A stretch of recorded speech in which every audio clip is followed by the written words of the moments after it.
Bueno, saludos, seguidores, oyentes del Comic Club, miembros del Comic Club. Una vez más aquí, otro episodio más de Entre Compas y Cómics. Hoy el crew que nos acompaña, Charlie, el huracán, Hola y gente, Rob. bueno, Saludos, gente de Costa Rica, pura vida. Les habla Robson de Canadá. Bueno, muchachos, ¿qué tal? ¿Cómo y anda todo? gente, saludos ahí. Bueno, chicos, el tema de hoy, después de haber hablado de Marvel, de cómo empezar a leer Marvel, de cómo empezar a leer DC, el especial que tuvimos de New 52 y todo lo demás, varios de nuestros oyentes y seguidores nos hicieron la consulta o nos hicieron la sugerencia de hacer un podcast introductorio sobre algunos conceptos que hemos estado hablando a lo largo de los diferentes episodios del podcast. Entonces, ante esa solicitud, decidimos que el día de hoy, en el capítulo ya 16, si no me equivoco, después de 16 capítulos, hacer un episodio de conceptos iniciales o conceptos básicos o variados de terminología de cómics, ¿verdad? Porque sabemos que en el club habemos miembros de varios niveles en cuanto a y tiempo y experiencia dentro del mundo del cómic. Entonces, para todos ellos, estamos acá haciendo este episodio. No sé, muchachos, si dentro de todo lo que tenemos preparado, ustedes ya conocían todos los términos o la mayoría de los términos de los que vamos a hablar acá. Pues de mi parte, yo, bueno, ahí lo que estuvimos viendo, ¿verdad? Sí conocía la gran mayoría, pues hay unos que sí, ¿verdad? Lo bonito de esto es que igual uno nunca deja de aprender. Habían conceptos que yo realmente ignoraba o que tal vez en algún momento los escuché o los escuché de otra manera. Entonces, de lo bonito del día de hoy, como lo dijo Gio, va a ser eso, ¿verdad? Vamos a conceptualizar varias cosas. De mucha gente igual nos escribió, nos ha escrito, digamos, en nuestras redes sociales y nos ha hecho el hincapié, digamos, para preguntar, mira, ¿qué es un arco? ¿Qué es esto? ¿Qué es lo otro? Entonces, pues la idea hoy es, más que todo, pues ayudarles ahí a la gente o facilitarles la información para que en el momento en que más adelante, o inclusive si se devuelven a programas anteriores, escuchan algún concepto de los que hemos dicho, pues ya ustedes lo asocian directamente al término, ¿verdad? Lo que realmente significa eso. Sí, correctamente, amigos. Excelente presentación y la introducción al tema. Creo que sí, repasando algunos de los términos, el vocabulario, el léxico, la terminología, como lo quieren llamar acerca de este nuevo programa, creo que es muy interesante. Me recuerda mucho a, bueno, pues para mí, yo tuve la oportunidad de tomar un curso. Fue uno de los pocos que tomé en literatura inglesa, ¿no? Sobre los comic books. Aquí en Canadá, en una universidad donde pues presentaron, ¿no? Varios temas, qué es una portada, qué es diferentes conceptos dentro del comic book, qué es una grapa, qué es un trade, etcétera, lo que vamos a hablar. Entonces, eso es como algo que me llamó mucho la atención, porque esos términos, aunque ya los había repasado antes, de cierta manera hay muchos de nuestros oyentes, muchas de las personas con las que yo interactúo cotidianamente, que les hablo acerca de los cómics, que no conocen absolutamente nada, ¿no? Entonces queremos como de cierta manera apoyarlos y darles como esa ayuda y pues presentar, ¿no? Estos términos que yo pienso que son muy importantes, porque muchas veces los escuchamos en la parla cotidiana y pues no nos queda muy en claro a qué se refieren, y creo que el episodio de hoy va a ser muy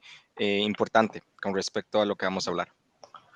Ok, perfecto. Y si quiere vamos empezando. Digamos, el primer término sería que es un cómic, el cómic mainstream, ¿verdad? A ver, ese sí no lo conozco. Sí, digamos, es vacilón porque el término mainstream confunde a la gente, ¿verdad? O inclusive dicen, wow, o sea, ¿qué tipo de cómic es esto, verdad? No lo asocian a nada. ¿Con qué se come? ¿Con qué se come? Exactamente. Entonces, gente, realmente el mainstream, cuando nosotros mencionamos un cómic mainstream, realmente estamos hablando de un cómic o de una edición de una historieta realizada por de las grandes casas de verdad de cómics que pues acá en el club y realmente todos conocemos, que son tanto Marvel Comics como DC Comics, ¿verdad? Las dos editoriales pues legendarias, ¿verdad? A través de la historia, digamos, de lo que es el mundo de los cómics en general. Entonces, cuando nosotros nos estamos haciendo una referencia a lo que es el concepto de mainstream, no se asusten, estamos realmente hablando de un cómic que nació bajo pues bajo la editorial, digamos, de alguna de estas dos casas, ¿verdad? Exactamente. Y en contraparte está el cómic indie, ¿verdad? Que es todo aquel cómic que no está publicado ni por Marvel ni por DC. Puede ser por cualquier otra editorial, menos por esas dos, ¿verdad? Sería eso. Ahora sí, existe una diferenciación entre cómic y novela gráfica. Rob, más o menos vos nos puedes indicar, digamos, qué sería la diferencia entre el cómic y la novela gráfica. Sí, claro que sí. Bueno, pues dando una conceptualización dentro de un marco histórico, creo que el concepto de novela gráfica como tal, al principio trató de diferenciar lo que eran los cómics de cualquier otra publicación en términos académicos. Y creo que esa diferenciación del término de novela gráfica surgió alrededor de los 70 y el gran propulsor de ese término, el que acuñó la palabra novela gráfica, fue nuestro querido Will Eisner, el famoso publicador y escritor y novelista. Entonces, tenemos que ese término sale de los 70 para elaborar algo que en ese momento quería distinguir una publicación serializada. Entonces, aquí pues pude obtener algunas de las definiciones que puede encontrar en línea sobre el término de novela gráfica. Entonces se los voy a compartir a ustedes. Estos aparecen, bueno, pues en una biblioteca pública y dice que una de las características de lo que es la novela gráfica en esa época, en los años 70, es que forjaba un término que correspondía al diseño de la edición de los cómics como tal, ¿no? Entonces estamos hablando de la publicación y que además, bueno, pues de cierta manera correspondía a las historias dentro de un cómic que las encontraban de forma independiente y autoconclusivas. Entonces, aquí nos dice esta definición que la diferenciación de un comic book a una novela gráfica como tal se consideraba en que, bueno, pues tenía una representación de más contenido. Aquí tenemos que inclusive dentro del concepto de novela gráfica, los autores se toman más libertad de incluir aspectos dentro de la novela gráfica que no estarían representados dentro de un cómic como tal. Entonces, a veces tenemos en una novela gráfica un poco más de información, ¿no? De lo que es un cómic. Y el formato como tal siempre tiende a diferenciar lo que es la novela gráfica a un cómic. No sé qué les parece esa definición que encontré. Sí, perfecto. Sabemos que también es por extensión, ¿verdad? Exacto. Mientras que un cómic tiene alrededor de unas 22 a 24 páginas, una novela gráfica se puede extender a un poco más, ¿verdad? Exacto. Claro. Exacto. Bueno, otro término sería que a veces lo usamos y creo que en el último live que tuvimos de noticias lo usamos, que es lo del autor completo. El autor completo es aquel que realiza tanto el guión o escribe el guión del cómic, como realiza también el dibujo, ¿verdad? Está en los dos apartados, tanto en el de guión como en el apartado artístico. Otro concepto sería el cómic de autor, que ese va un poco más allá, ¿verdad, chicos? Que ese sería que prácticamente él hace todo, ¿verdad? El ejemplo más claro es el Bone de Jeff Smith, que Jeff Jeff Smith Smith. escribió el guión, dibujó, coloreó, rotuló y él hizo la edición porque él creó una editorial, que prácticamente la editorial es propia, y solo él trabaja en esa editorial y lo autopublicó. Él autopublicó el cómic, entonces estamos hablando que ese es un cómic de autor, ¿verdad? Aquí se los estaba presentando el número, la versión número 1 de Jeff Smith, de Escolástica. De hecho, más bien, ahora ese mismo cómic podemos usarlo para varios conceptos de una vez. Bueno, entonces aquí los dejo. Ahora sí, chicos, muchas veces hemos hablado de los issues y los números, ¿verdad? O que Sí. son lo mismo, nada más Ujú. que en inglés o en español. Ahora sí, ¿qué podemos decir sobre el issue? Tal vez del issue, gente, bueno, ahí es importante, ¿verdad? Como está diciendo Gio, realmente usamos los dos conceptos, tanto en español como en inglés. Es muy común hacer los mixes, ¿verdad? En el famoso Spanglish que llama uno, usar los dos conceptos, pero al final, digamos, un issue vendría siendo un cómic. Bueno, acá yo traje también algunos ejemplos. Esto es una historieta, ¿verdad? Común y corriente ahí. Y de esto es una grapa. O sea, realmente esto es un issue, esto es un cómic que sale, digamos, de manera regular, o que sale, digamos, como una manera, bueno, sale de manera regular o sale de manera extraordinaria, ¿verdad? También, dependiendo, digamos, de lo que se vaya a publicar. Este, los, los issues como tal, digamos, podemos verlos de manera continua. Eso quiere decir que pueden, bueno, vamos a entrar más de lleno también con ese concepto, formar varias historias o formar una sola historia, ¿verdad? De varios números, o en una sola, en un solo ejemplar, en una sola historieta, tener una historia, ¿verdad? Una historia completa que se cuenta en un solo issue, ¿verdad? A eso normalmente nosotros lo que le llamamos un one shot, ¿verdad? Es un one shot, vendría siendo un issue, ¿verdad? Vendría siendo un ejemplar que cuenta toda una historia en un solo ejemplar, en un solo número. Sí, de principio a fin. De principio a fin, correcto, de principio a fin. Y bueno, sobre ese mismo concepto, ahí tal vez Gio nos puede también ilustrar al respecto. Tenemos lo que son los arcos, ¿verdad, Gio? Exactamente, pero primero yo creo que es importante poner el término de serie regular, que vos mismo lo estabas hablando, ¿verdad? Que cuando vamos a ver, un issue puede salir de forma extraordinaria o de forma regular. Eso quiere decir que vamos a ver, un cómic puede tener issues mensuales, bimensuales o quincenales, por ejemplo, ¿verdad? Entonces, digamos, Quincenales. o hasta trimestrales, dependiendo, ¿verdad? Pero digamos, cuando hay una continuidad en la publicación de issues de un solo tema, por ejemplo, ahora que estábamos viendo Darth Vader, de un solo personaje, a eso se le llama una serie regular, ¿verdad? Una serie regular, correcto. Correcto. ¿Verdad? Se centran ya sea en un tema, porque puede ser en un tema, digamos que, por ejemplo, que vayamos a hablar de la guerra, entonces eso es una serie de la guerra donde muestren varias guerras o varias batallas, o puede ser centrado en un personaje. Volvemos al ejemplo, Darth Vader, ¿verdad? Entonces va a ser una historia únicamente del personaje Darth Vader.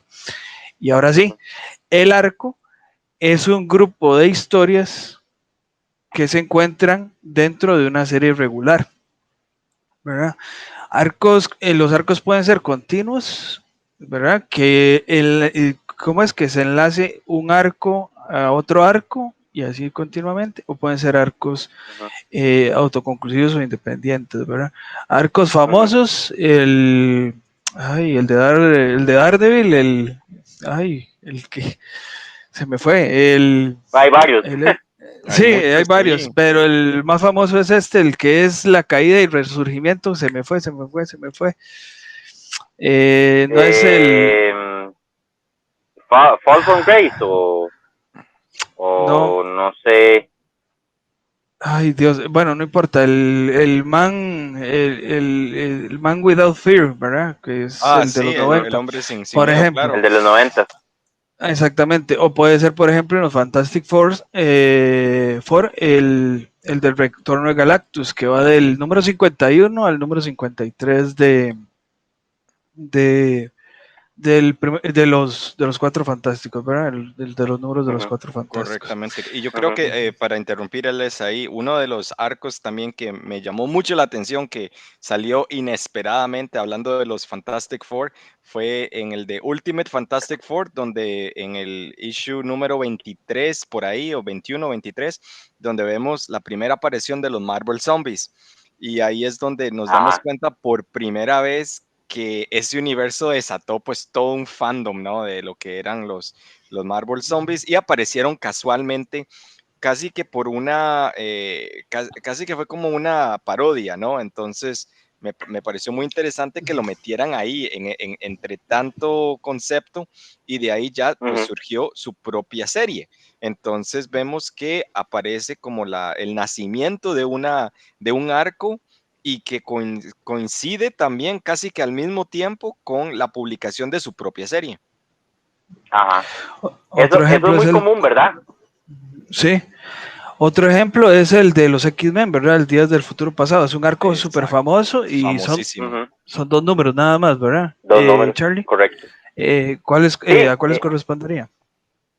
X-Men Días del Pasado Futuro corresponde a la serie de X-Men, creo que es la 141 y la 142. De hecho, bueno, es que no. Ah, bueno, sí. Aquí yo les traía un ejemplo, eso lo vamos a ver después, pero aquí yo tengo el segundo, El, digamos, el segundo número de esa serie. Este, esta es la 142 y esas son, digamos, yo a eso iba. De hecho, buen punto lleva ahí. Los arcos no necesariamente tienen que ser eventos largos, pueden ser eventos cortos, ¿verdad? Como lo estamos viendo en este ejemplo de X-Men, que como yo lo mencionó, es un evento de 2 números.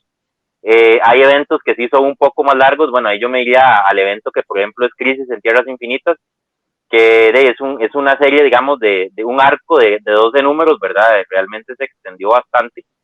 Pero realmente el tema de los arcos como tal, los argumentos pueden ser de 2 números a 12, 14 números, ¿verdad? Que digamos vendría siendo como el caso de Batman Hush, Crisis en Tierras Infinitas, bueno, Marvel Zombies, digamos, el primer volumen, que hubieron ahí varios arcos relacionados a.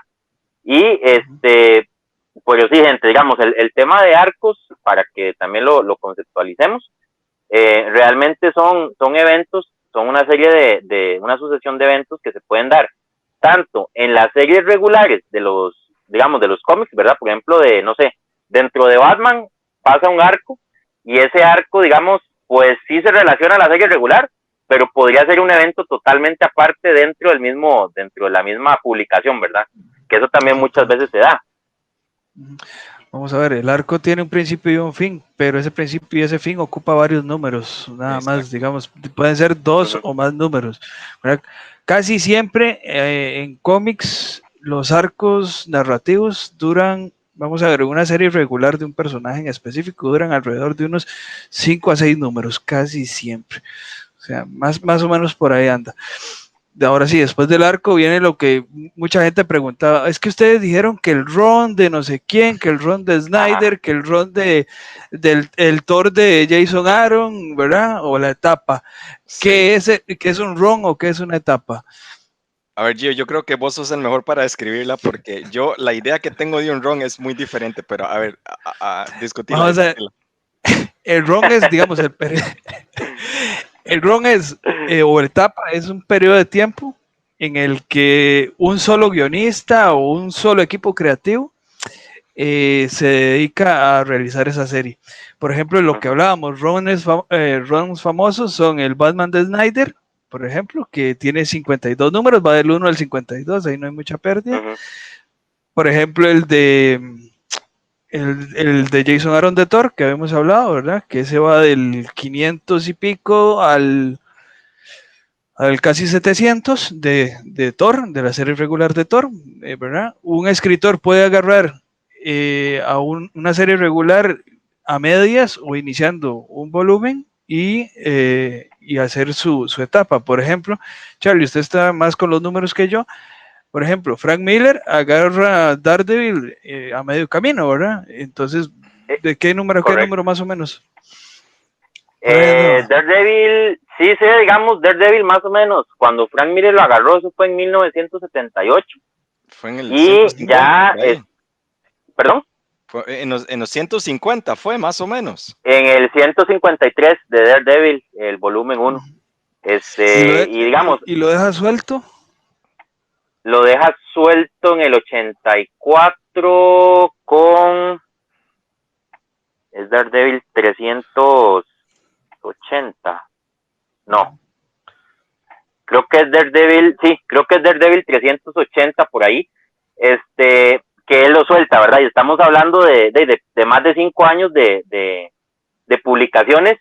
Eso, digamos, ese ejemplo es muy bueno porque, como decía Gio, puede ser cuando nosotros definimos un run, no necesariamente tiene que ser un escritor, también puede ser un dibujante. En el caso de Daredevil, con Miller, se dieron los dos casos, ¿verdad? O sea, Miller, aparte de dibujarlo al principio, porque algo que la gente no sabe es que él no empezó a escribir Daredevil al principio cuando él comenzó con Marvel, sino que lo estaba dibujando, fue después, a principios de los 80, cuando a él le dan la parte creativa, digamos, como escritor de Daredevil. Entonces, él empieza a escribir Daredevil, pero también sigue dibujando. O sea, él sigue, digamos, ejerciendo los dos mandos en el run de Daredevil, pero ese es un caso, digamos, muy común que se da, digamos, con esto de la industria de los cómics. En el caso de Snyder, que también ahora lo mencionamos, Snyder nada más fue escritor de Batman. Digamos, pero ahí... Pero, sí, Charlie, pero digamos que el run lo podemos decir que nosotros siempre decimos que es el run de Snyder por ser el escritor, pero podemos decir en este caso que es el run de Snyder y Capullo, por ejemplo, porque Capullo es que dibujó todos los números, ¿verdad? Es el equipo creativo. Exacto. Correcto, correcto. Ahí también nos referimos a... no, adelante, Charlie. Adelante, bro. No, yo decía yo que... Sí. A ver, dale. Bro, adelante. No, es que yo iba a decir que hablando de Capullo, que se me viene a la mente en este momento que uno de los runs más famosos que yo empecé a leer fue a partir del, creo que fue el número 16, que donde sale Greg Capullo en Spawn. Y estamos hablando de 1993, por ahí, 93, 94, donde aparece él por primera vez y le dice a Todd McFarlane que, bueno, o sea, usted cuenta la historia y yo hago el arte, ¿verdad? Entonces, el arte. El arte de Capullo apareció desde 1993, 94 por ahí, y se extiende, o sea, estamos hablando de un montón de issues hasta pasados los 100 y pico. O sea, es algo impresionante.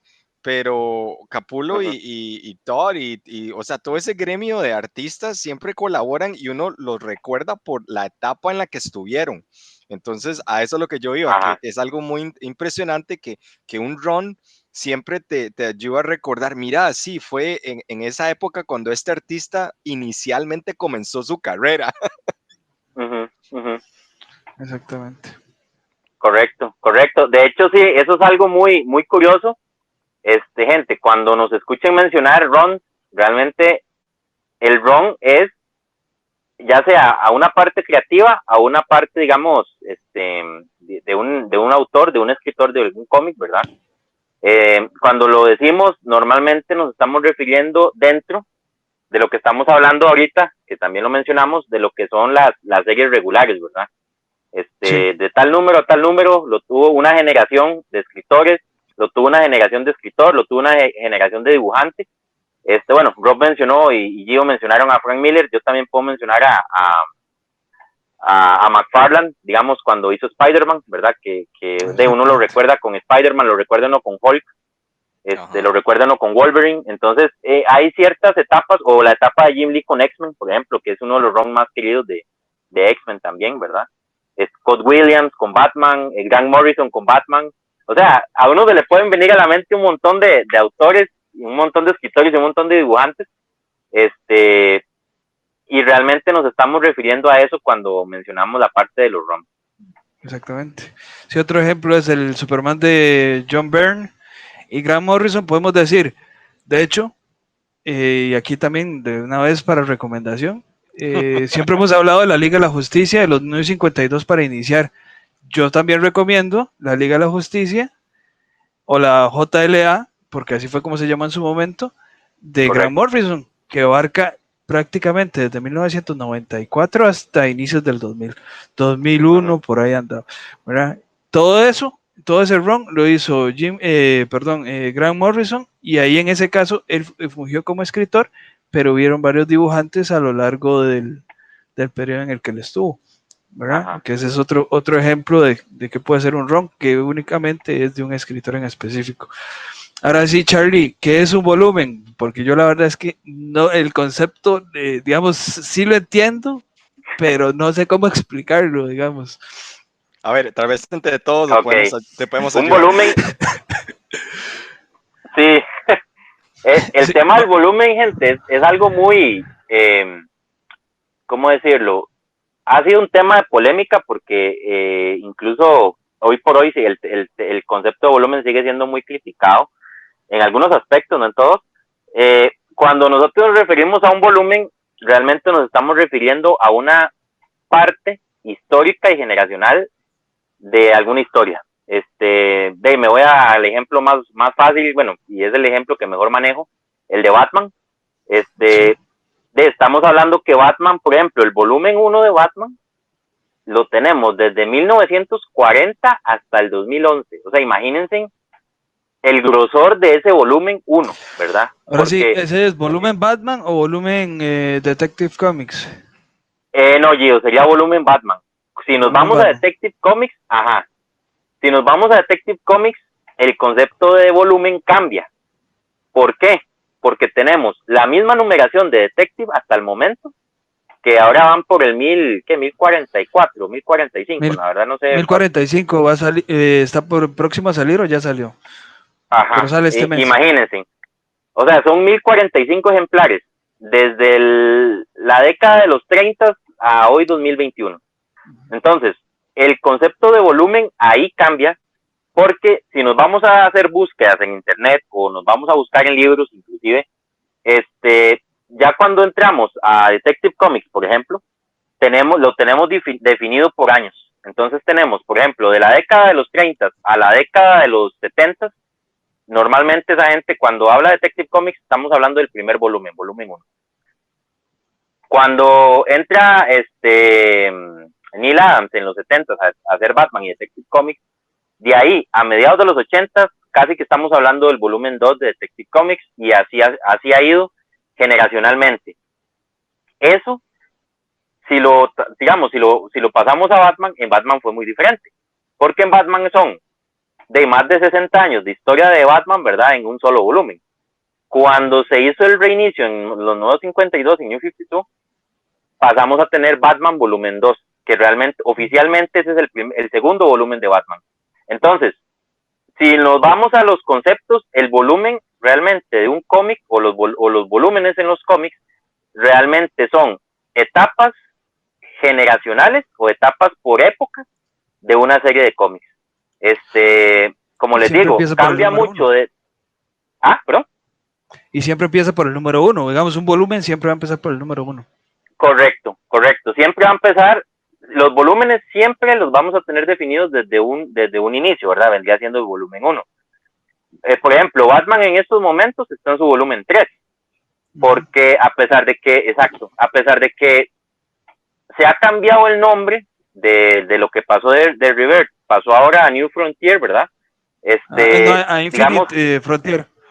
a Infinite Frontier, ajá, se sigue manteniendo La sobre el mismo numeración. volumen. O sea, no ha habido un reinicio grande o fuerte como para yo decir, mira, cambió el volumen de Batman. O sea, no, sigue siendo Batman volumen 3. En el momento en que la editorial decida ponerle fin a esa generación por volúmenes, se da por cerrado el volumen y se da inicio a un volumen 4, por así decirlo. Que bueno, adelante yo. Que ese volumen vaya a empezar por un número uno. Correcto. Digamos, por ejemplo, Exactamente. Batman 1, pero va a ser el Batman 1 del volumen 4, por ejemplo. 4. Exacto. Exactamente. Sí, exactamente. La numeración ahí puede cambiar. Como les digo, si nos vamos a Action Comics o a Detective Comics, que son los ejemplos como más comunes de lo que es así, digamos, cómics longevos, ¿verdad? En temas de continuidad, estamos hablando de que ahí los volúmenes se definen por épocas, por años, y no se definen por numeración. Porque la numeración, las dos, bueno, en este caso DC la ha mantenido desde su número 1 de darle continuidad, digamos, a lo que tenemos ahorita, que son de 1040 y resto en Action Comics y 1040 y resto en Detective Comics, ¿verdad? No, Entonces, esos son, en Action estamos en el 1033. bueno, imagínate. Y En en el Detective Day 1033. 1045, que fue que ya lo...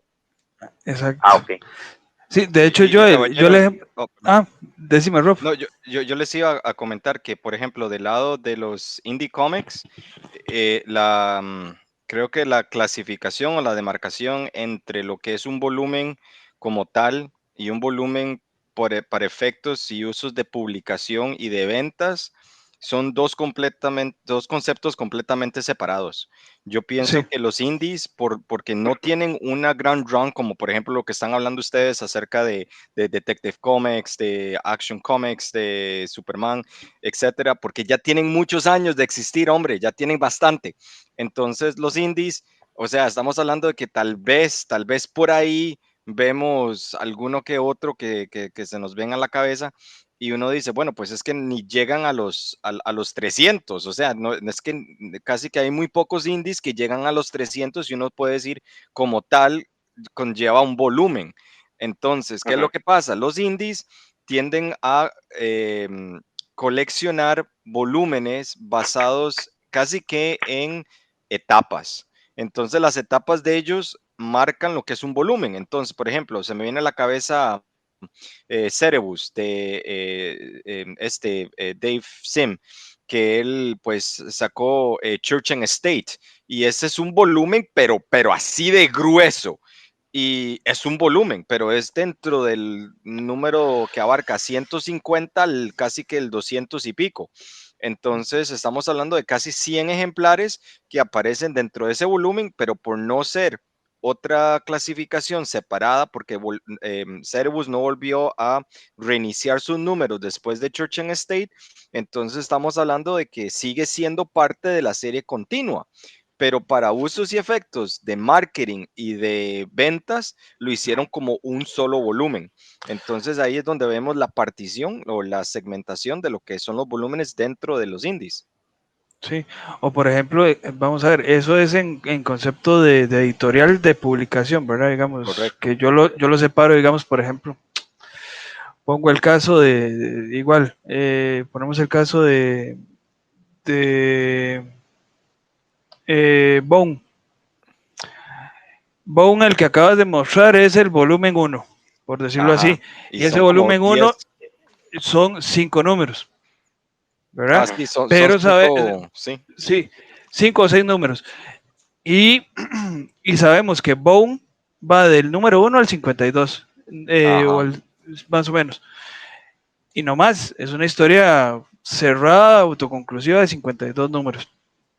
Pero a la hora de ser publicado, se publica en nueve volúmenes, En 9 que, volúmenes. que cada uno se compone de cinco o seis números dependiendo.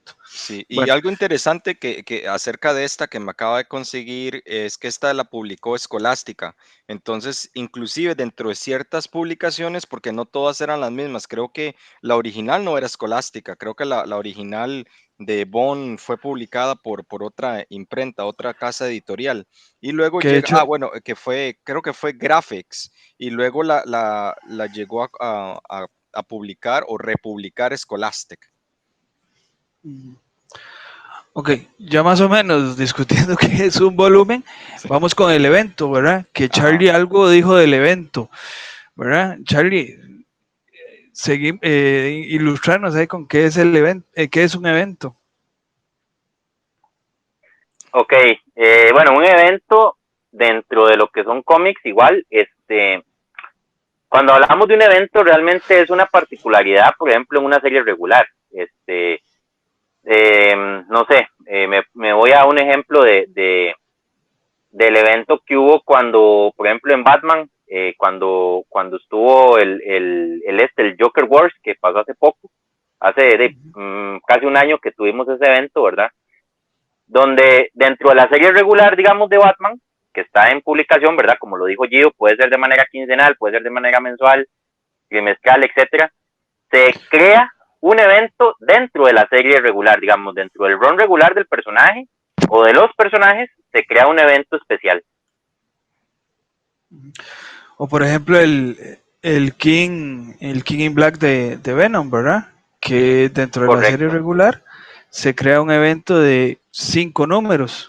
Sí, digamos, son 5 números que nos dice o nos narra que va a pasar algo con el King in Black dentro de la serie regular de Venom. Vamos a ver, todo evento es un arco narrativo, ¿verdad? Lo que hablábamos antes de que es eh, un evento siempre va a ser un arco narrativo que tiene un inicio y un fin. Dentro de los eventos también tenemos lo que es crossovers, que uno de los crossovers más famosos lo acaba de mencionar Charlie también, que es la Crisis en Tierras Infinitas. La famosa crisis. La famosa crisis.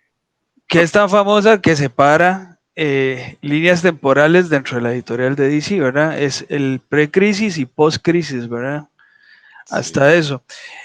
El crossover lo que pasa es que es un evento narrativo que abarca varias series dentro de una misma editorial. O a veces puede ser el caso de que haya crossovers de diferentes editoriales. Sí, les ¿Verdad? quería dar un Correcto. ejemplo acerca de eso. Por ejemplo, estaba el crossover que yo vi dentro de Image y eso me encantó muchísimo porque para su 25 aniversario, estamos hablando de hace casi que más de 5 años, para su 25 aniversario, Image sacó un crossover donde aparecía como personaje titular o el personaje que más llamaba la atención en ese momento, Spawn, lo pusieron dentro de, por ejemplo, en ese momento estaban promocionando, qué sé yo, la Deadly Class, entonces lo metieron ahí. Lo metieron en Seven from Heaven, en Manifest, lo metieron en varias y aparece el personaje, inclusive en The Old Guard, que salió, bueno, en la serie de Netflix. Ahí le hicieron un cover tipo de Spawn. Y luego la misma imprenta sacó una serialización de un crossover donde sacan personajes o haciendo un homenaje a los personajes de The Walking Dead. Entonces les hicieron el aniversario dentro del aniversario. Entonces fue un crossover muy interesante y eso me llamó mucho la atención. Sí, volviendo al ejemplo de Crisis en Tierras Infinitas, ese abarcó todas las series que estaba publicando DC Comics en la época. De hecho, tanto es Ajá. así que, por ejemplo, para la misma época, Alan Moore estaba con Swamp Thing y Alan Moore no escribe 3 o 4 números de Swamp Thing porque los va a escribir otra persona por cuestiones del evento de Crisis en Tierras Infinitas. Entonces, cuando vos ves los compilados de la etapa de Alan Moore de Swamp Thing, no aparecen esos números, no es que hacen falta, es que Alan Moore no los escribió y no tienen nada que ver con la serie regular porque están dando soporte a lo que es el evento. Otro crossover famoso que me acuerdo, Tortugas Ninja Batman, son dos editoriales diferentes, IDW y DC Comics, juntan las dos licencias y crean un crossover, ¿verdad? Por ejemplo, dentro de los crossover tenemos, está compuesto de varios cómics y entre esos cómics están los tie-in. Charlie, ¿qué es un tie-in? Ok, un tie-in, sí. Ese concepto igual, bueno, nos han preguntado bastante. El tie-in, gente, vendría siendo, podría ser un one shot, podría ser un cómic como tal, ¿verdad? Un issue que está haciendo referencia a un evento principal. Cuando nosotros hablamos de un evento principal, digamos, es un evento, como lo estaba diciendo también Gio y Rob, un evento bastante grande que se está desarrollando en una editorial o en unas editoriales en determinado momento, y algunos números de otras series o de otros runs que se están desarrollando dentro de la misma editorial o fuera de la editorial tienen que ver con ese evento, entonces se genera un tie-in. Bueno, ahorita se me viene a la mente, por ejemplo, en Metal, cuando DC Comics lanza el evento de Metal en el 2017, hubieron varios tie-ins. De hecho, hubieron tie-ins, bueno, ese es uno de los eventos que más tie-ins tiene, yo creo que de la historia de DC. Porque sí, Marvel en ese, no, de Marvel, sí, exacto. Todos Por lo ganan. menos en DC, sí, exacto. Y en DC, en DC, digamos, lo que se dio fue que cuando Metal se estaba haciendo, ellos decidieron lanzar un tie-in por cada uno de los Batman de los multiversos oscuros, que por ejemplo, bueno, se me viene a la mente los Batman de los multiversos, ¿verdad? Hubo un tie-in por cada Batman del multiverso oscuro. Entonces, por ejemplo, ya solo ahí hubieron 7 tie-ins de cada Batman, ¿verdad? Luego hubieron tie-ins dentro de la Liga de la Justicia haciendo referencia al evento de Metal. Hubieron tie-ins de Batman haciendo referencia al evento de Metal y así sucesivamente. O sea, al final, si yo me pongo a contar la cantidad de tie-ins que hubieron de ese evento, que la serie, realmente, la serie como tal, el evento son 7 números, pudieron haber habido unos 17, 18 tie-ins, digamos, de Metal. Sí. Hay amigos, con respecto a los tie-ins, uno que se me viene a la mente que yo lo viví bastante fue el de Secret Wars de Marvel. Ahí sí metieron un Ajá. montón, ahí metieron un montón de tie-ins con Fantastic Four, Black Panther, Iron Man y todo el elenco que hicieron ahí, porque en ese momento Secret Wars, si no me equivoco, estaba con Brian Malcolm Bendis, estuvo pues varias gente involucrada en eso y de ahí pues sacaron bastantes tie-ins sobre eso, inclusive lo mismo que se publicaba en ese momento para Secret Wars, tal vez el tomo era así de chiquitito, ¿verdad? Y el resto de los tie-ins pues incluía más, había las crónicas de Nick Fury, por ejemplo, donde sale con Secret Wars. Entonces ahí es donde uno dice, bueno, pues es un evento como tal, la palabra evento, pero también es un tie-in porque está hablando acerca de todo lo demás que sucede y que afecta dentro del universo de Marvel. Sí, de hecho yo también pongo el ejemplo siempre de Civil War. Civil War son 6 números y si yo cuento los tie-ins más los números, el evento como tal abarca 100 números, ¿verdad? Estamos hablando de que Spider-Man, de hecho, spoiler alerta, dentro del evento, digamos, uno de los tie-ins de Civil War es cuando Spider-Man revela la identidad secreta, ¿verdad? Cuando se quita la máscara en público. Está dentro de la serie regular de Spider-Man y también forma parte del evento, ¿verdad? Por ejemplo. O lo que hablábamos de que Alan Moore en Swamp Thing deja de escribir para que otro escritor venga y haga los números correspondientes a Crisis en Tierras Infinitas, ¿verdad? El one shot ya lo habíamos hablado, ¿verdad? Charlie lo dijo muy claro, ¿verdad? Es un solo número que tiene una historia autoconclusiva, que tiene un principio y un fin y que dura de 22 a 24 páginas. Una pregunta, muchachos, ¿cuáles de los one shots les gusta más o han tenido como una mejor memoria acerca de un one shot que les haya marcado?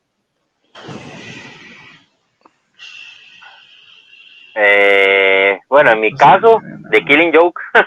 Exacto, en eso estaba pensando yo. Oh, qué buena. Sí. Qué buena, no, es Sí, sí, excelente. Para mí, que es un solo increíble. número, sí. Sí. ¿Vos, Gio?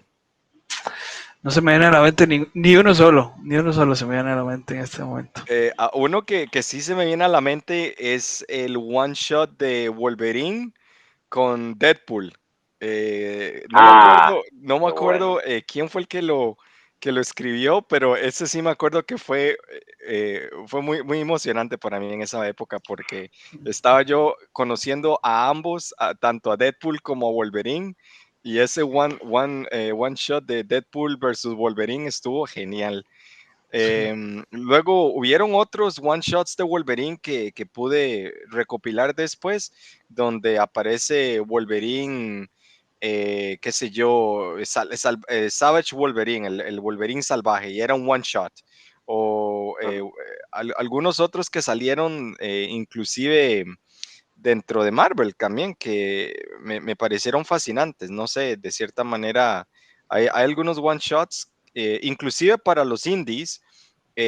Uno de los one shots que sí me llamó mucho la atención, porque yo colecciono mucho Spawn, es Spawn Simony, que fue producido por la casa editorial francesa, donde sacó una versión gótica de Spawn, como si que Spawn viviera en la Catedral de Notre Dame de Francia. Entonces me gustó mucho porque utilizaba mucho pues sí, como el lore de Spawn, como si habitara dentro de esa catedral. Entonces me llamó mucho la atención para ese. Y era solamente un shot, no estaba tie-in con ninguna otra serie. Inclusive fue publicada por una imprenta francesa, bajo Image, por supuesto, pero con los permisos del personaje, pero me llamó mucho la atención. ¿Ves? Ahora que hablas, me acuerdo de Batman Barcelona. Ah, ¿ves? Que Batman Batman Barcelona está Barcelona, ambientado, muy bueno. que, que está ambientado igual en Barcelona. Viene el concepto del Batman Incorporated, porque él tiene un edificio allá en Barcelona, donde él tiene todo el equipamiento y demás, casi que una baticueva allá, y pelea contra el Killer Croc, haciendo digamos, la homologación, digamos, o la actualización del relato de San Lorenzo, que es el caballero que mata a un dragón.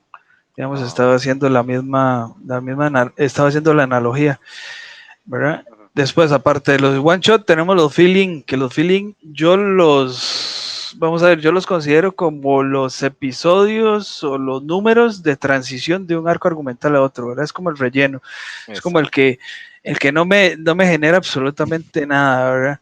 Digamos, pongo ejemplos como, vamos a ver, como en la Liga de la Justicia, cuando el capítulo es en el bar de superhéroes que hizo Guy Gardner, el Linterna Verde pelirrojo. Él abrió un bar solo para superhéroes, entonces la historia solo se desarrollaba ahí en el bar y nada más contaban historias o había alguna conversación entre los superhéroes, nada más, ¿verdad?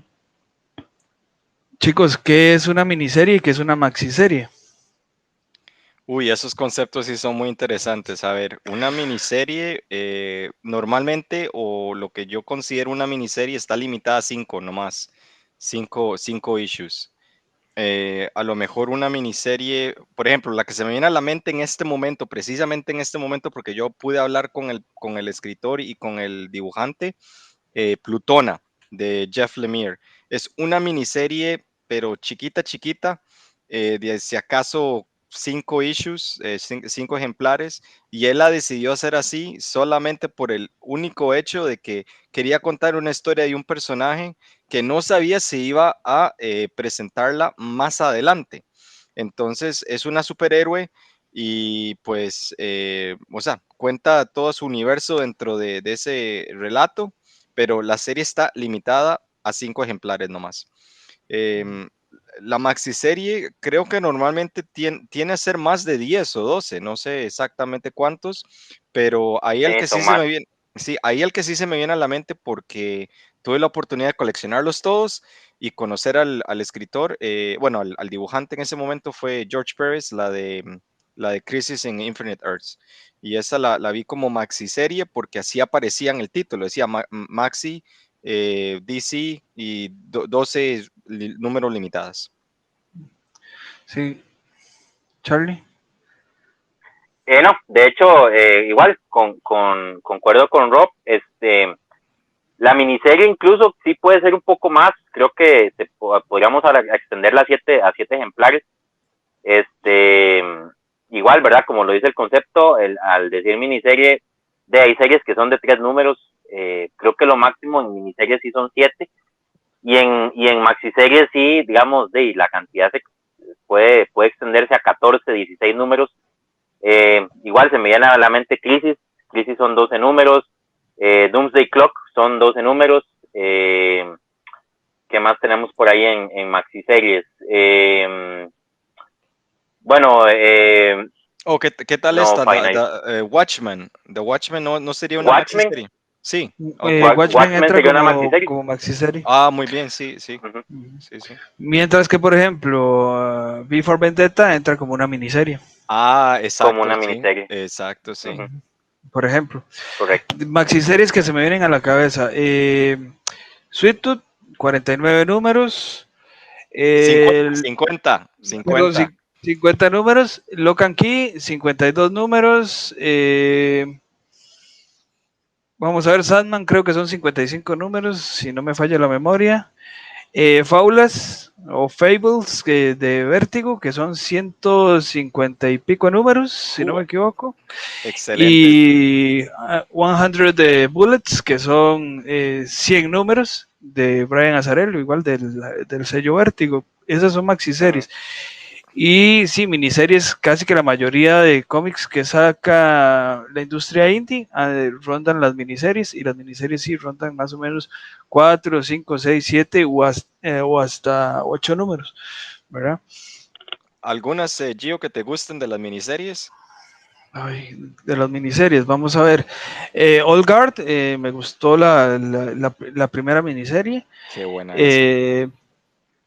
Otra, vamos a ver, Tokyo Ghost, me gustó mucho, creo que son 6 números más o menos, que también es de Image.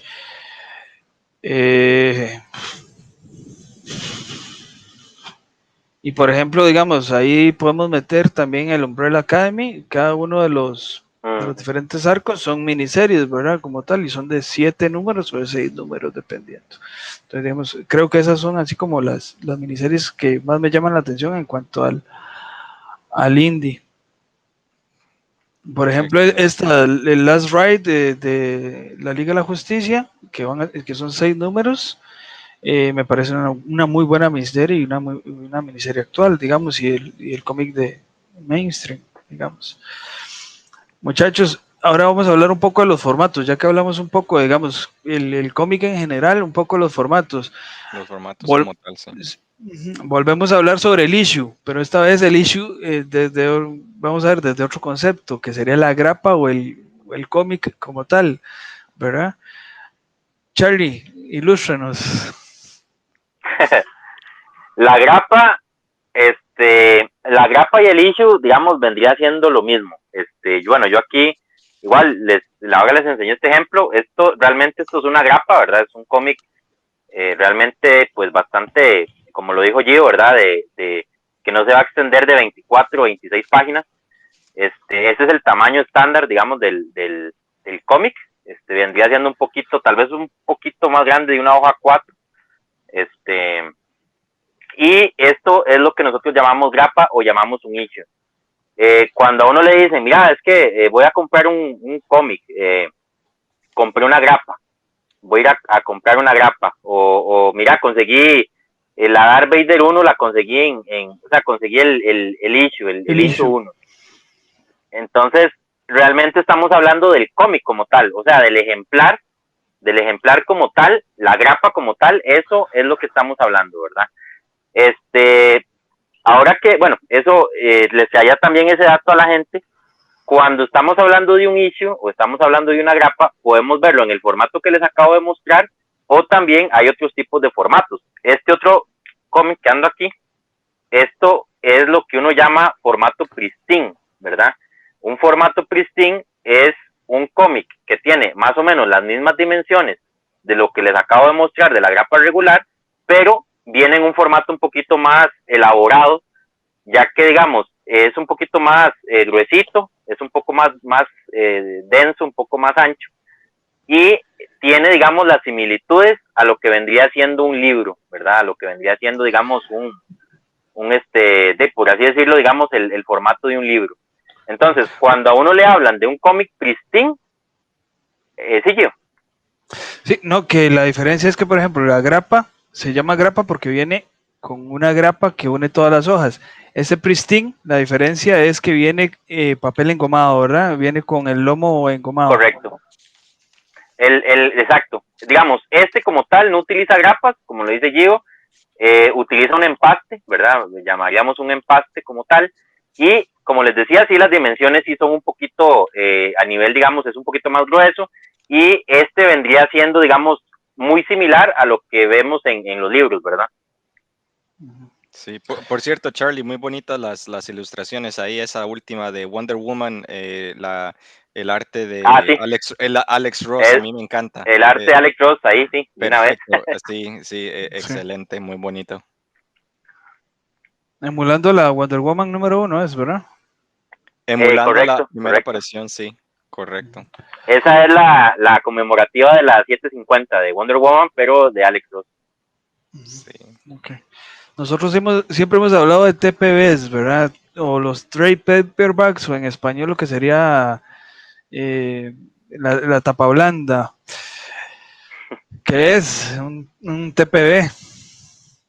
Sí, de la forma en que yo lo entiendo es una edición que recompila ciertos cómics dentro de un solo ejemplar o una sola publicación, ¿no? Entonces, aquí para ilustrar les tengo, por ejemplo, aquí tengo es un trade paperback de Avengers versus X-Men de la Marvel. Y en esta, aquí viendo dentro de lo que compila, este número es de consecuencias y aparecen los primeros 5 issues de esa serie de Avengers versus X-Men. Y pues aparece así, en un formato bien liviano, ¿no? Es pasta blanda. Y lo que es, por ejemplo, un hardcover sería una edición así, que es de tapa dura. Y aquí en la que les muestro es la edición número 1 de The Maximizer de The Max, que fue una reedición de la primera serie de The Max. Aquí corresponde a los primeros 5 issues, pero en este caso no es por Image, que había sido publicado originalmente The Max. En este caso aquí vemos que es por, no sé si aparece aquí, que es IDW. Entonces IDW tomó los derechos de Sam Kidd para poder reimprimirlo en pasta dura. Pero que Sam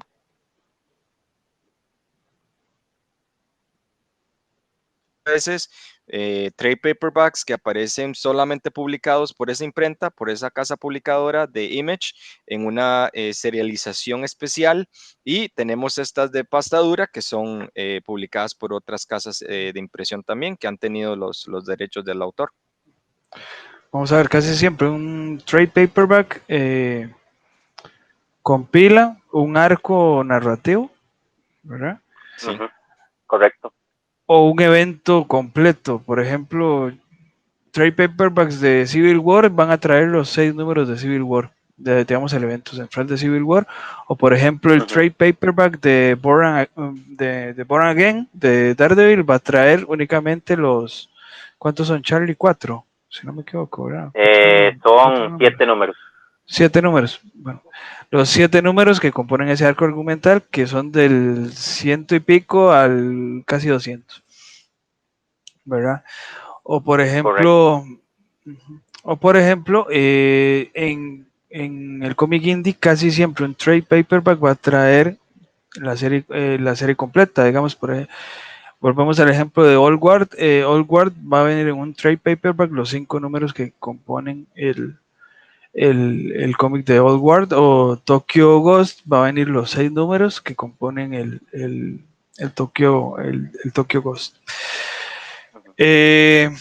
Después está lo que es la edición Absolute, que la edición Absolute es más o menos, es un trade paperback igual, de pasta dura, pero es más grande, ¿verdad? Tiene dimensiones un poco más grandes para usted poder apreciar muchísimo mejor el dibujo.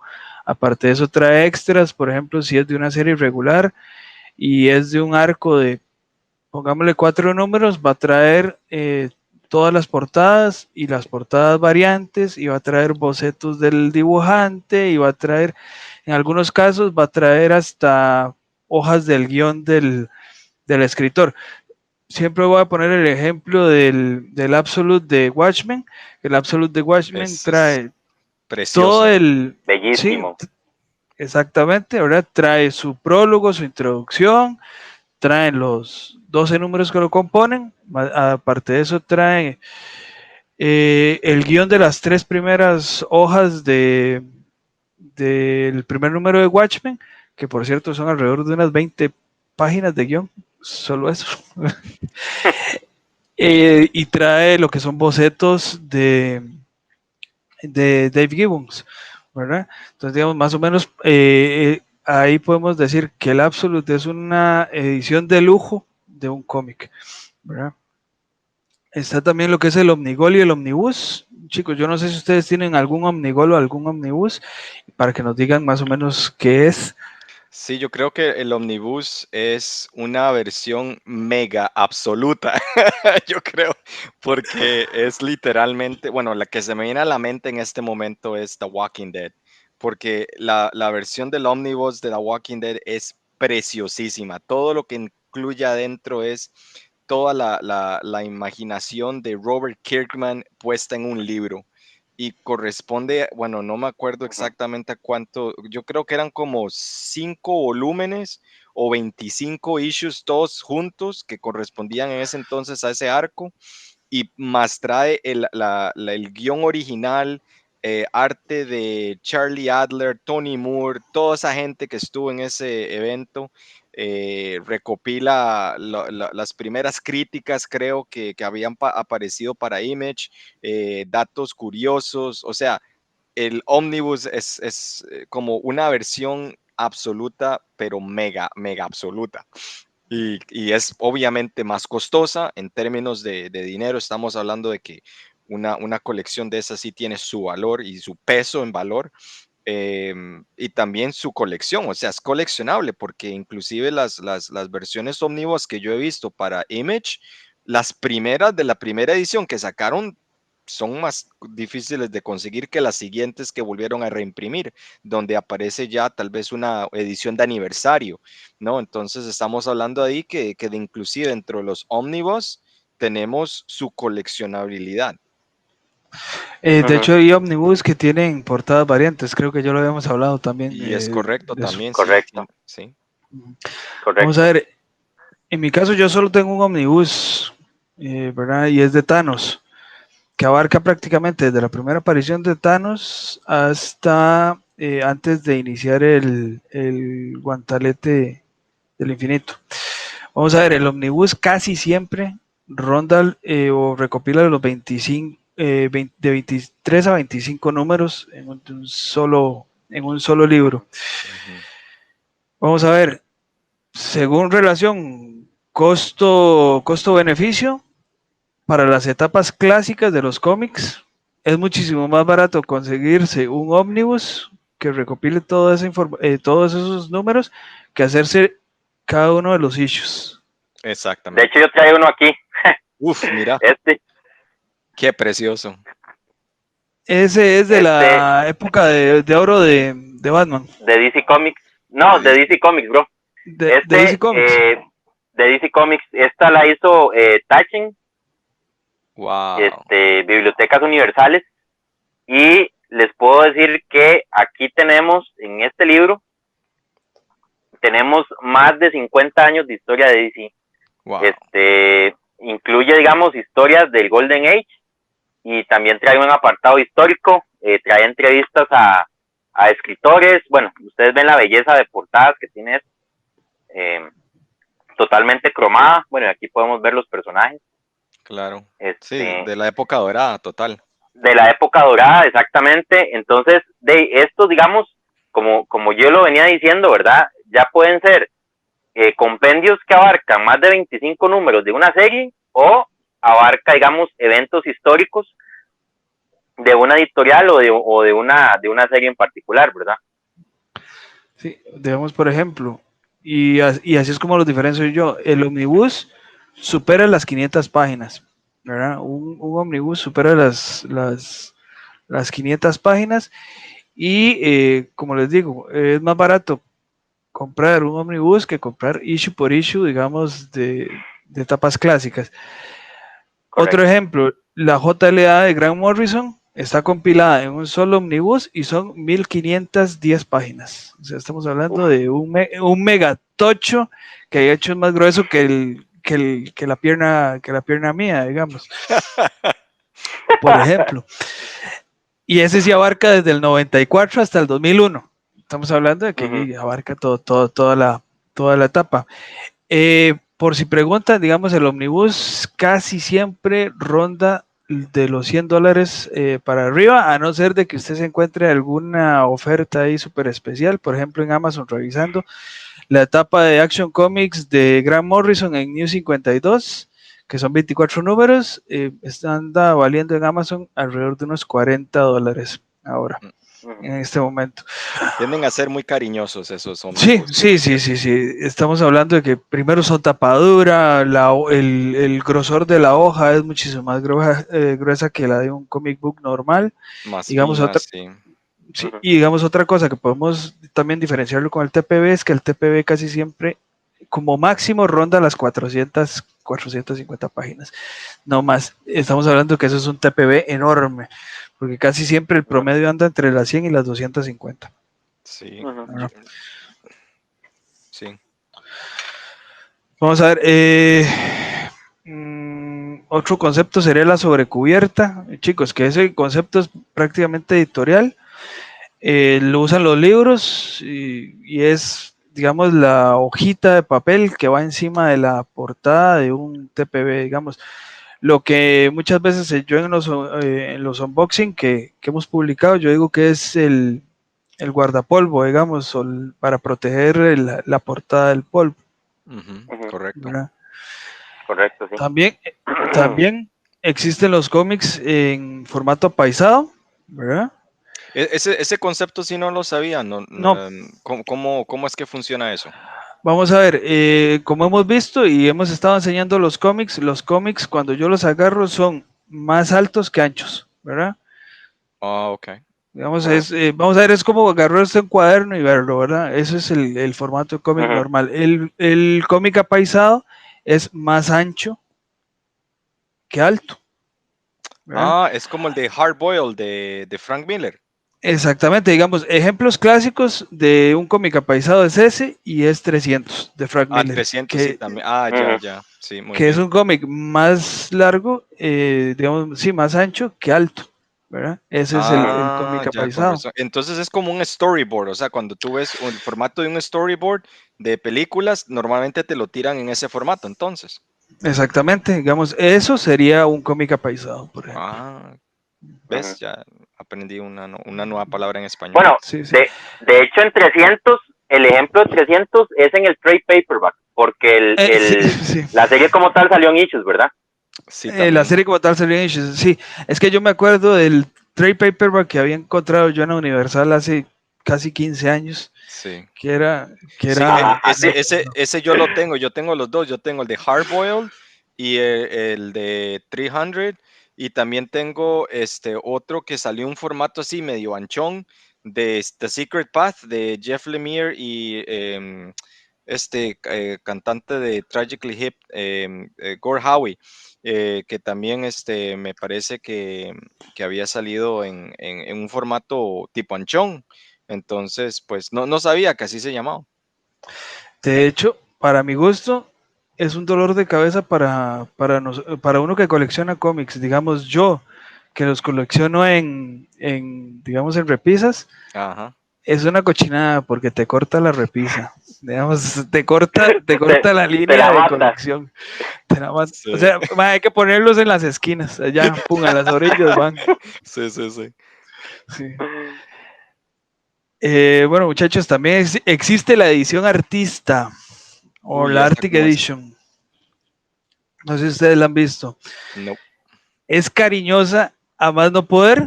Digamos, Ujú. yo he querido comprarme una, pero es imposible de comprar. Primero, el tamaño es extra grande. Digamos, si vimos el omnibus de Charlie, ¿verdad? Que es ya tamaño grande, esa ronda de más o menos los 60 centímetros de largo, Uf.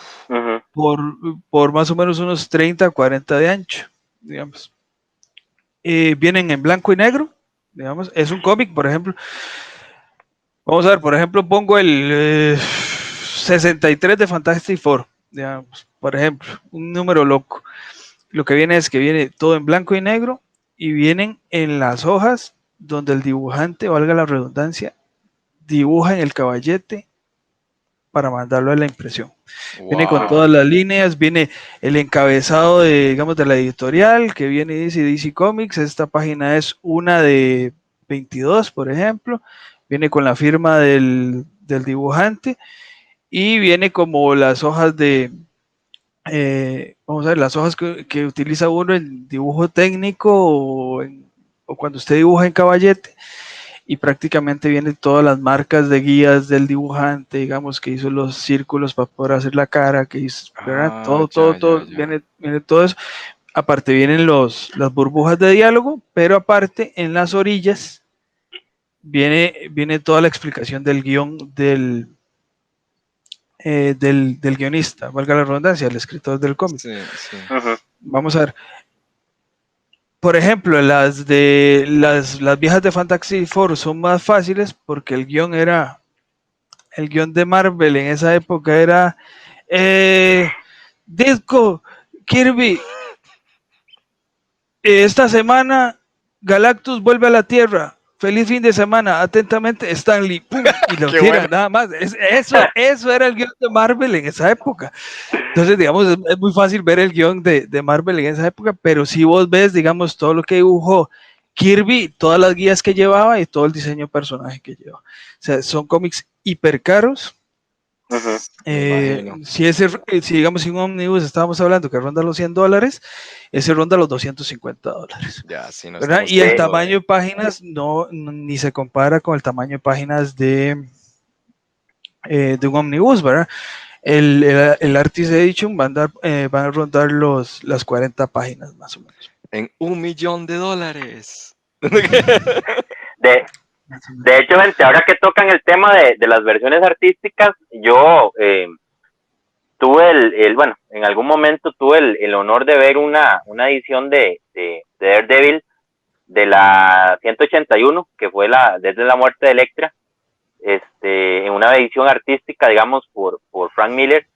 Y, digamos, como dice Gio, es algo impresionante, digamos, ver el trabajo de un libro de este material, de este calibre, ¿verdad?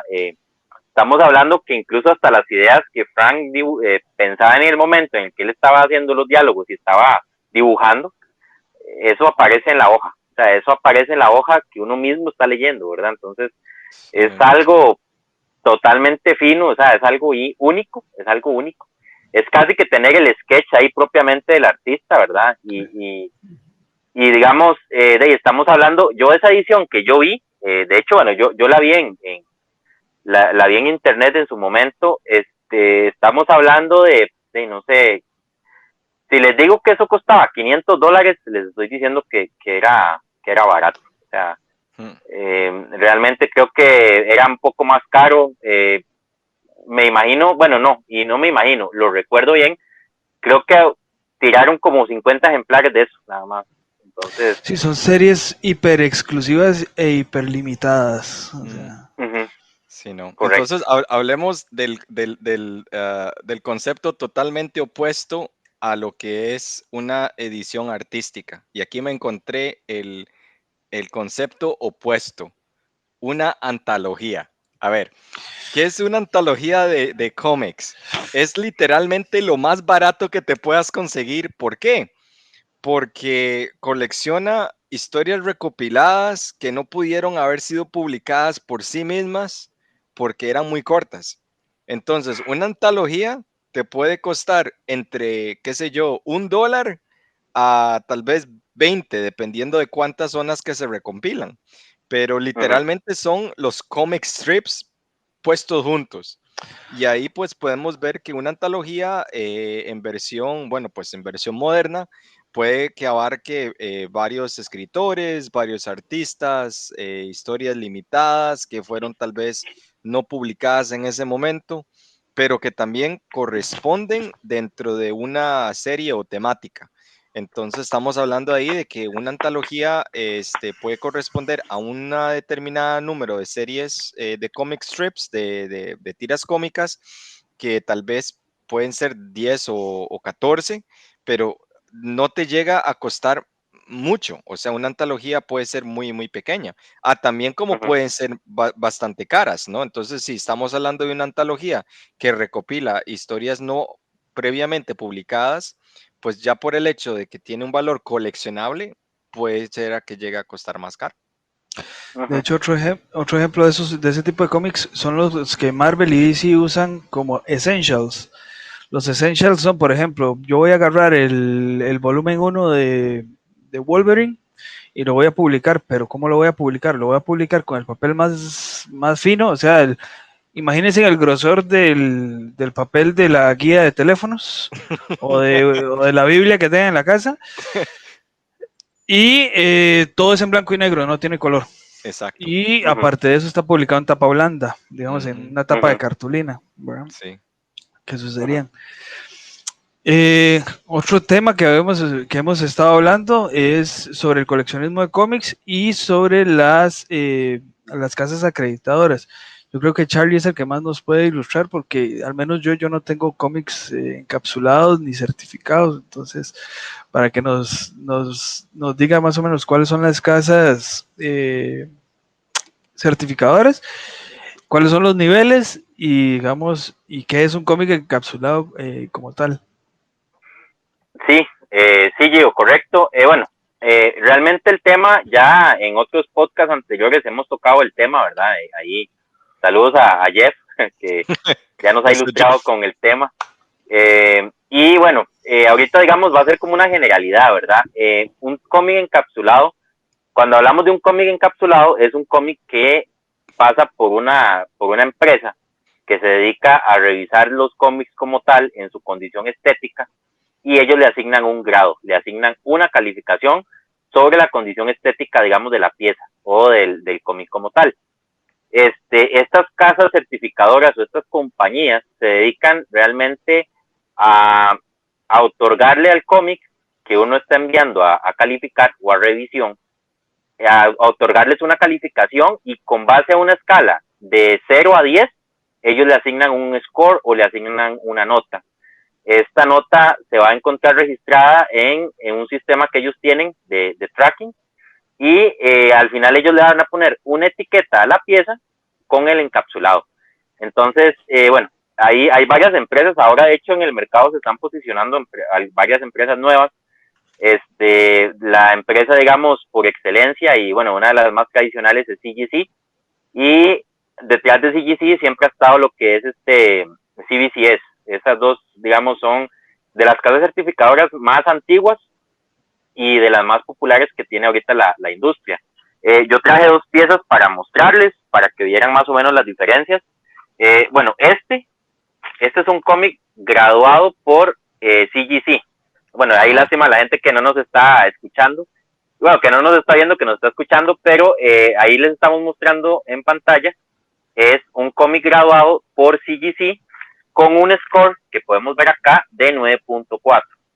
Entonces, eso quiere decir que la condición de este cómic es casi perfecta, ¿verdad? O sea, tiene muy pocos detalles en su pérdida estética, tal vez en detalles de color, tal vez algún detalle de alguna punta en lo que es el cómic como tal, y la certificadora le da una calificación de 9.4 sobre una escala de 10, ¿verdad? Estamos hablando que es un cómic que está en muy buena condición, y, por ejemplo, digamos, esta pieza, estamos hablando que es de 1981, o sea, es una pieza de 40 años de antigüedad, con una condición de 9.4 que no se va a degradar con el paso del tiempo porque ya está encapsulado, ¿verdad? Ese es, digamos, el detalle del cómic encapsulado.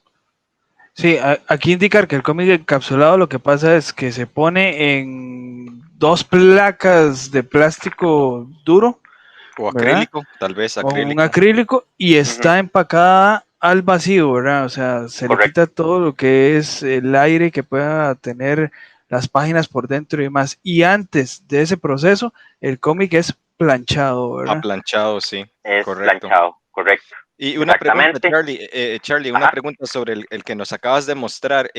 Normalmente en esas placas aparece algunos comentarios sobre lo que encuentra la certificadora, ¿no? Entonces no sé qué comentarios Sí, nos puedes mostrar. claro, de hecho, bueno, ahora que lo mencionas, ¿verdad? Vamos a ver, no sé si se va a poder divisar por la cámara. Ahí me avisan si pueden ver los detalles. Acá viene un poco de historia de lo que es la pieza como tal, en este Ajá. caso, la parte de quién le escribió el cómic, quién lo dibujó, de quién es el guión, el año de publicación de la pieza. Y algo interesante, que esto lo metían antes, yo no sé si todavía lo meterán en las etiquetas nuevas, son realmente si es un acontecimiento histórico dentro de la línea, digamos, de continuidad de los cómics, en este caso de este run de X-Men, ¿verdad?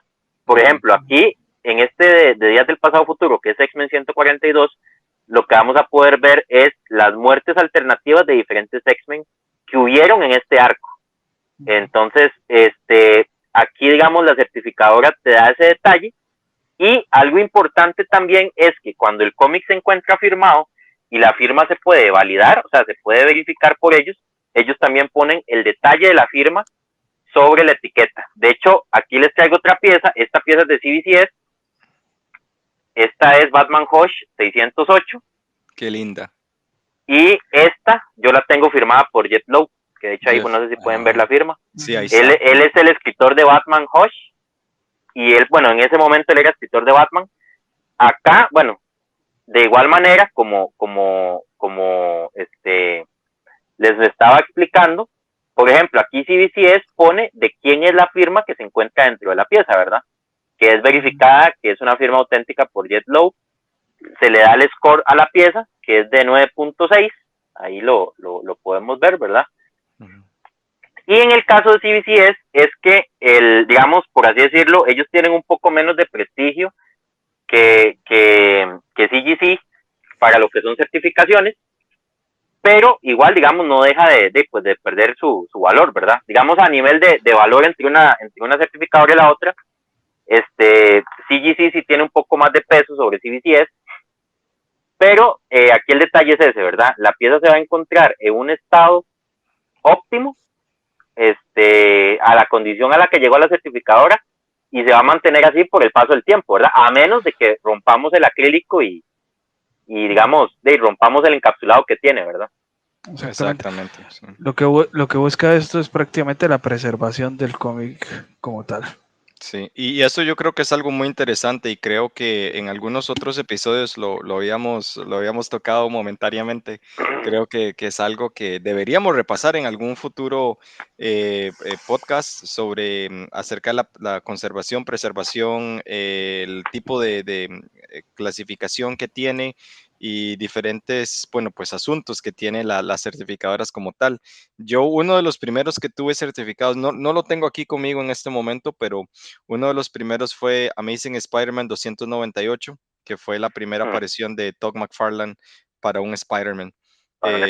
Ese sí lo tuve, tuve la oportunidad de tenerlo por muchos años y últimamente me salió un vendedor, un comprador por ahí y lo tuve que dejar, pero sí tengo una versión que no está graduada por CGC. En ese momento era una 9.6, pero cuando la dejé, pues también, o sea, tengo una copia extra, entonces no fue una gran pérdida, pero sí, a mí lo que me encantan acerca de esas CGCs son que hay que preservarlas, inclusive ya una vez que están encapsuladas, siempre tiene un nivel de preservación muy, muy delicado, muy, muy importante, que no puede ser así dejado dejado a la intemperie, por decirlo así, no tiene que ser todavía preservado de una manera que no se vaya a romper. Correcto. Bueno, muchachos, ahora sí, hablemos de portadas. Igual, vamos con tema introductorio porque creo que el tema de portadas presta para otro podcast más. En sí, ¿qué es una portada? Como dice el dicho, no todo hay que juzgarlo por la portada, como dice, pero en el caso de nosotros siempre hay que juzgar todo por la portada. Básicamente, la portada es la que vende. La portada es la que vende, exacto. Y yo lo sé porque me acaba de comprar 8 portadas del bendito Gunslinger de Spawn número 1. ¡8! Sí, no. Eh, sí, la portada es lo primero que aparece del cómic, es la primera hoja que tenemos del cómic o lo que venga en la cubierta del TPB o del Del Omnibus issue. o del issue, ¿verdad? Es lo primero que viene. Y lo que hablaba Rob, ¿verdad? Está la portada normal, la que sale de imprenta y la que sale a la venta, y está la portada variante, ¿verdad? No sé, chicos, la portada variante, ¿qué podemos decir de ella? Que es Es alternativa a la que sale normalmente, ¿verdad? correcto. Sí, de hecho, vendría siendo una portada, de no sé si llamarla de una portada auxiliar en muchos casos. Realmente, no necesariamente en las portadas variantes vamos a ver una portada asociada al contenido del cómic. Muchas veces son portadas hechas con otros fines creativos, ¿verdad? Entonces podemos esperar de ver una portada hecha de un personaje completamente ajeno al evento o al contenido del cómic, o también podemos ver artes hechos, digamos, de un artista relacionados al contenido del cómic, pero de una manera diferente a lo que se ve en la portada regular, ¿verdad? Sí, Entonces correcto. ahí podemos ver un ejemplar o un issue y decir, bueno, es que tengo el issue de Spider-Man 350 en portada regular y la tengo en su portada variante. Entonces, esos dos conceptos también se escuchan mucho en la calle, ¿verdad? Más ahora, bueno, ese tema también lo hemos tocado mucho en podcast, ¿verdad? Gio, que ahora mucho de la industria se está moviendo por portadas variantes, ¿verdad? Sacan un evento y el evento tiene hasta 20 portadas variantes, entonces se ha Sí, vuelto muy de moda el concepto de portada variante. Sí, y para agregarles, amigos, yo puedo atestar que yo caí en ese ciclo porque, bueno, yo en ese momento cuando salió, como les había comentado anteriormente, el arco de Marvel Zombies, uno de los que más me llamó la atención fue, bueno, pues la visualización de los personajes con los que nosotros crecimos, ¿no? Spider-Man, los Avengers, Hulk, todos los demás en versión zombificada.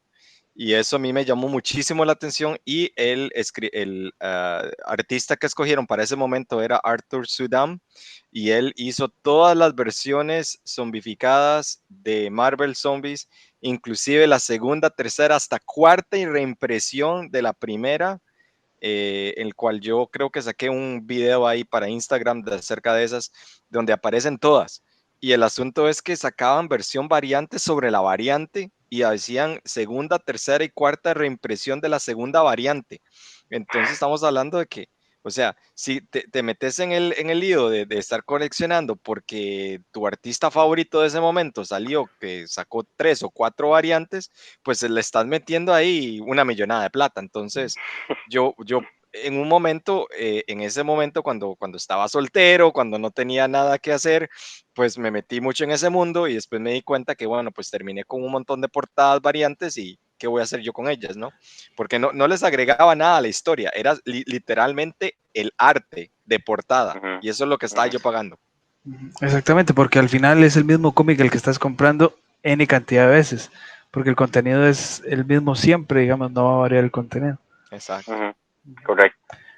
Y hay portadas variantes, ¿verdad? Porque, por ejemplo, hay portadas para convenciones, para eventos especiales, para tiendas en específico, por ejemplo, Sí, Midtown tiene su propia línea de portadas variantes, sí, eh, TFY también la tiene, vamos a ver, San Diego Comic Con tiene su portada variante del cómic X, sí. ¿verdad? Yo tuve la Por ejemplo. oportunidad de conseguirme la versión canadiense limitada de la Toronto Comic Con Expo del 2018 de Spawn que salió en ese momento. Y era Francesco Matina el que la hizo. O sea, Wow. imagínate, o sea, encima de que es un artista que, o sea, es difícil de conseguir las portadas, fue el que hizo la versión variante para esa convención, para ese indie. Ujú. Sí, recuerdo también, por ejemplo, que hay portadas variantes exclusivas de artistas. Entonces, digamos, por ejemplo, recuerdo que el Spider-Man 850, si no me equivoco, 850. ¿Cuál es que ese? de hecho es del ROM actual, creo, si no me equivoco. Ok. Ujú. Aparte de que es la reaparición del Duende Verde, spoiler, eh, tenía, No me digas que es de Alex Ross. tenía de Alex Ross Oh, y venía la, digamos, únicamente venía la máscara de, bueno, Spider-Man con la máscara puesta, pues. qué bueno. ¿Verdad? Por ejemplo, en ese mismo momento se estaba sacando la colección Timeless, entonces él había hecho portadas variantes para todas las colecciones de Marvel. Entonces, por ejemplo, Qué Ujú. buenas. si estaba Doctor Extraño, entonces salía la portada hecha por Alex Ross para Ujú, el número claro. X de Doctor Extraño. Para la colección de los X-Men de Hickman Ujú. salió portada variante y la cual tenía a Storm dentro de la portada, digamos. Atrás el fondo era completamente blanco y solo se centraba en el personaje. Creo que para Daredevil 600 fue una de las que él hizo que no era portada variante, sino que era regular. Y eso me sorprendió muchísimo porque era una Alex Ross eh, portada regular, Daredevil 600. Bueno, hablando de portadas regulares, por ejemplo, cómics que han tenido portadas de Alex Ross en serie regular, Immortal Hulk, Ajá. la serie actual del Capitán América que concluyó hace poco, Ujú. la serie actual de Iron Man, que llevan el 10 o el 12, si no me equivoco, de 20 que va a ser el run actual de Iron Man. Eh, Black Panther, que ya terminó en Ajá. julio o agosto de este año. Ujú. Muy buena esa serie de Black Panther. Exactamente. Y se me va alguna. Pero creo que esas eran así las más llamativas. Capitán América, Immortal Hulk, Me parece que hay una ahí ay, de Iron Man, ¿no? la de Iron Man, que sí, que Ujú. la está dibujando actualmente. Sí, sí. Y que de hecho el dibujante de la serie regular es Cafú, digamos, Ajá, ajá. el dibujante español Cafú. Por eso le digo, el maestro se está dedicando únicamente a portadas, aparte que Ah, dibuja portadas. hiperlento, ¿verdad? Súper detallado, porque es prácticamente Sí, realismo. sí. El maestro se dedicó a portadas, ya olvídate de que va a hacer un cómic como Kingdom Come o como Ah, no, Justice, jamás. Eso, uff, es otro Sí, no, nivel. no. ya, Sí, no, ya no más. esa historia fue, uf, Es igual que Dave Gibbons. Dave Gibbons ajá, no va a volver a hacer cómics desde, creo que si no me equivoco, la Wonder Woman de inicio de los 90, si no me equivoco. Que esa fue la wow, última que hizo. Porque el más es muy lento. Él es muy lento conforme a los plazos de entrega que están pidiendo las editoriales. Digamos, Ah, él, para hacer una página, él cuenta que él puede durar hasta un mes haciendo una página.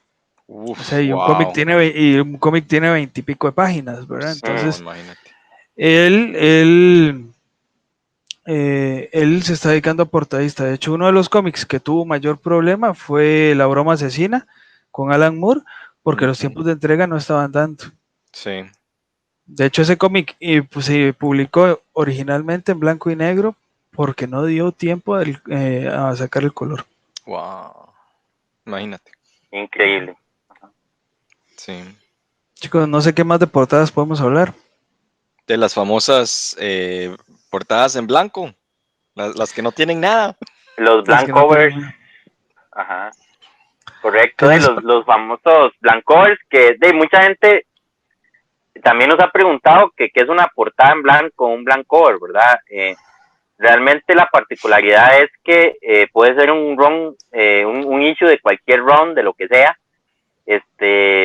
Podemos verlo dentro de un run regular, no sé, la Batman 57 o la Spider-Man, no sé, 80, a como puede ser un número uno de algún evento en particular.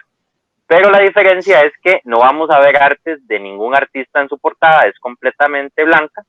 Bueno, ahora hablábamos de portadas en blanco, pero últimamente también han sacado otros colores, ¿verdad? He visto, creo que el simbionte de Spider-Man, creo que han tirado una portada en negro. Exactamente. De Batman, de Adventure Continuous, de esta de Batman Adventure, de la que salió hace poco. De hecho, ese cover yo lo tengo por ahí. La portada es completamente gris. Igual no tiene artes de ningún artista, pero es completamente gris. Y el propósito de eso es que en el arte, digamos, el arte que le quiera poner uno a la portada, va a ser, digamos, de un artista, ¿verdad? Puede ser un custom, por así decirlo, una comisión, que bueno, ahí nos vamos a ir a otro concepto. Una comisión, cuando ustedes escuchen el concepto de comisión, vendría siendo cuando un artista de cómics, un dibujante, nos hace un arte, ya sea en uno de estos covers que le estamos mencionando, un blank cover, o nos está haciendo, digamos, un arte en alguna hoja o en algún artículo, ¿verdad? Creo que ahora hasta en Funkos dibujan también, en las cajas de los Funkos. Entonces, eso, digamos, vendría siendo una comisión, y un cover, un blank cover, vendría siendo una portada completamente en blanco que se presta para que algún dibujante o algún artista, digamos, nos haga ahí un arte a gusto, digamos, de la persona.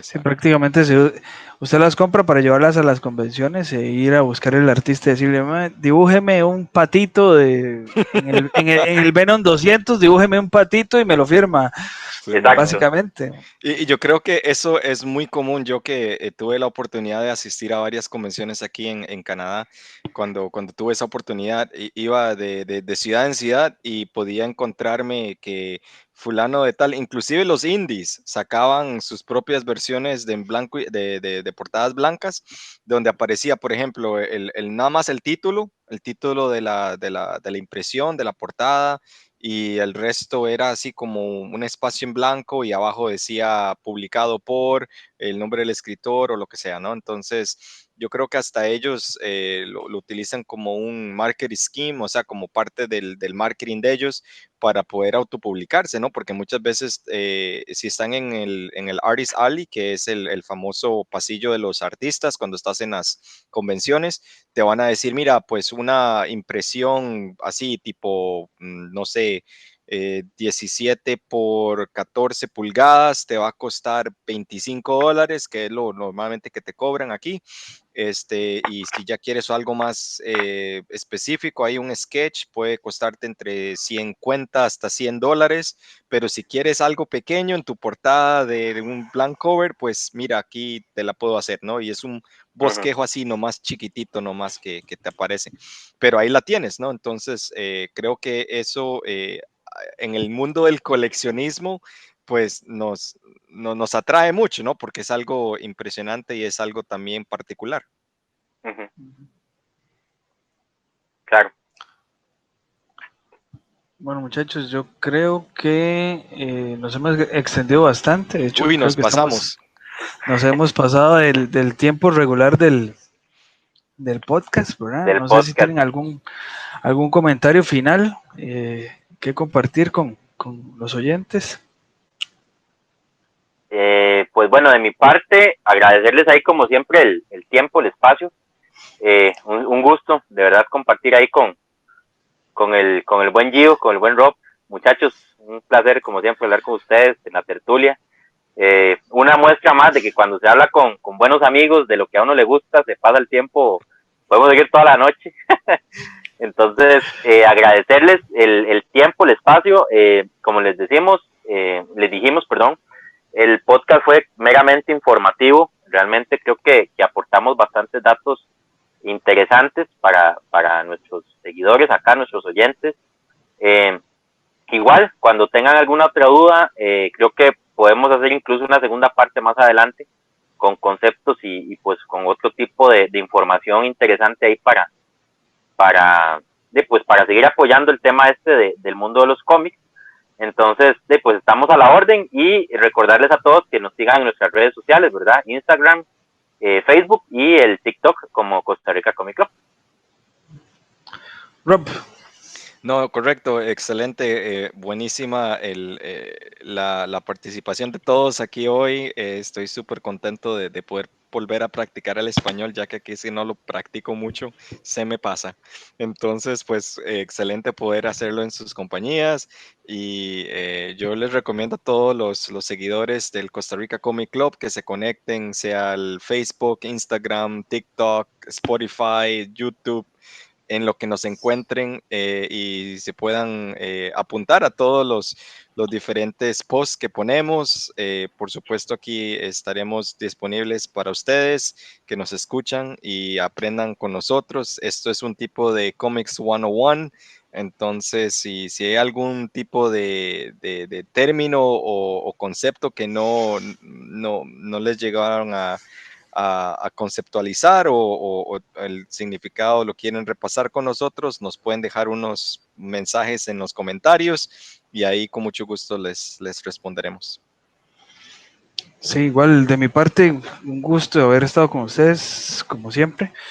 Me encanta compartir con ustedes, la conversación es sumamente fluida, vea, y se nos va el tiempo volando. Recordarles a todo el mundo, ¿verdad? Que si tienen alguna idea o sugerencia de algún tema del podcast, que por favor nos compartan sus ideas en nuestras redes sociales o en la cajita de comentarios del YouTube o del Spotify. Y si quieren que hablemos de series o hablemos en específico o de eventos en específico, si quieren que hablemos de algún personaje en específico, adelante sin miedo. Este episodio lo hicimos con la idea de que tuvieran, digamos, un diccionario o un grupo de conceptos ahí a mano para que lo tengan en cualquier momento. Nosotros esperamos que digamos, este podcast lo guarden y sea de uso frecuente para ustedes.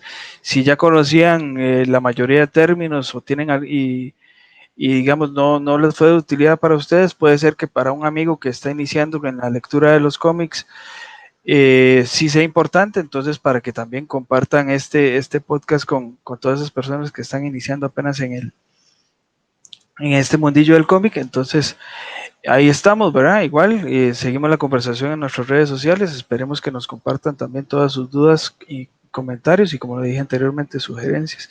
Y nada más que despedirnos, ¿verdad? Así Un es, gusto y gente. muchas gracias. Muchísimas Gracias. gracias a todos. Pura vida. Pura vida.